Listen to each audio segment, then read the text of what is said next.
Hello ગાઈઝીસ, આજે જો હવે સવારે આપણે ફ્રેશ થઈને નાસ્તો કરીને દુકાને આવી ગયા છીએ અને આજે મારી શ્રીનાથજીની પેઇન્ટિંગ છે ને એ પણ પૂરી થઈ ગઈ છે જુઓ.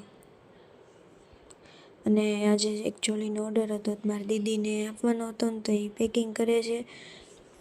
અને અમારા ભાભી જો વોલને મોતીને એવું અલગ કરે છે કટરથી, અને હવે આરામથી જો ફોન જુએ છે.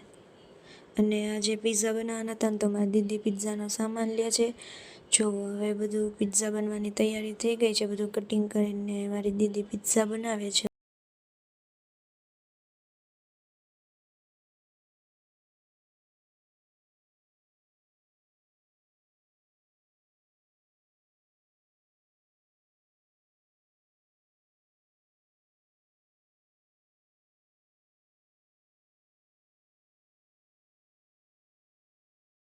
જો હવે પિઝા બનીને તૈયાર છે. જો તમને મારો મિની બ્લોગ પસંદ આવ્યો હોય તો લાઈક, કમેન્ટ અને શેર જરૂરથી કરજો. Bye bye.